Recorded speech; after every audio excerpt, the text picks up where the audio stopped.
Kurt Bardella, former spokesperson for the House Oversight Committee when the Republicans were in the majority. Kurt, you used to be on House Oversight, which used to be the committee where all the shenanigans used to take place, and you were a staffer at that time.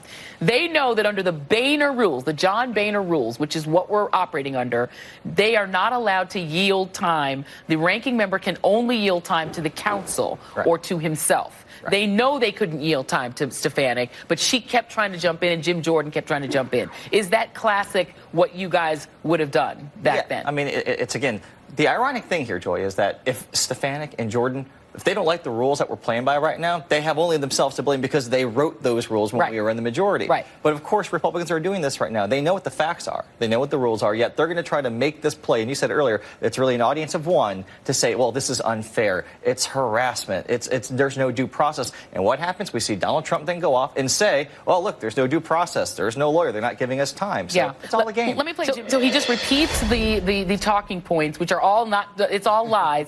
But is that the strategy, basically? They perform for Trump. They yell and scream. They were extremely loud and obnoxious, to be blunt, with all three witnesses. That's it. So just being obnoxious in and of itself is how they please Trump. Yeah, it's noise. I mean, one thing we've seen from Trump, and we saw this even with the Brett Kavanaugh hearing, with the Corey Lewandowski hearing. When he cried and screamed and then got to be a Supreme Court justice. He seems to respond to a specific type of personality and mannerism. And Lewandowski, when he was openly defiant to the entire Congress, we're seeing that now what the Republicans are doing on this panel. They're using the same tactics. Doesn't matter what the facts are. Doesn't matter that everything that Jim Jordan just said, by the way, is completely untrue and has been proven to be so. But they just keep repeating it in this echo chamber, and they say, well, the people that were involved in this call denied. Do you know anybody, by the way, who was blackmailed, who then says on national TV, yes, I was blackmailed? Right, exactly. Of course not.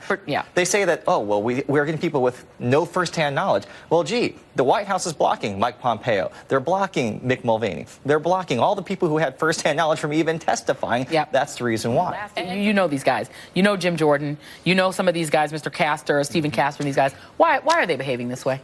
Well, this is what happens, Joy, when you're dealt a hand that you can't really defend. They know that they can't win on the substance, on the merits, on the investigation. But were they always like this? I mean, when you worked with these guys, we were talking in the break about who they were when they were sort of in the far side reaches of the party, and now they're on top. Well, this is the interesting thing. I think the transformation we've seen from these people, going from defenders of oversight, crusaders of investigations, to people who now are okay with the president doing whatever they want.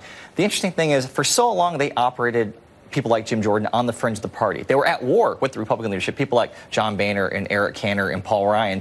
And now they're finally in the position of actual power where the president takes his cues from them. And I think that's what they're swept up in, is that power and access that they've never had before. Yeah, people used to be mocking them when they were like the Little Side Freedom Caucus, and now people are mocking them because they're screaming at former ambassadors hysterically. Kurt Bardella and Tara Dowdell, thank you guys very much. Appreciate it.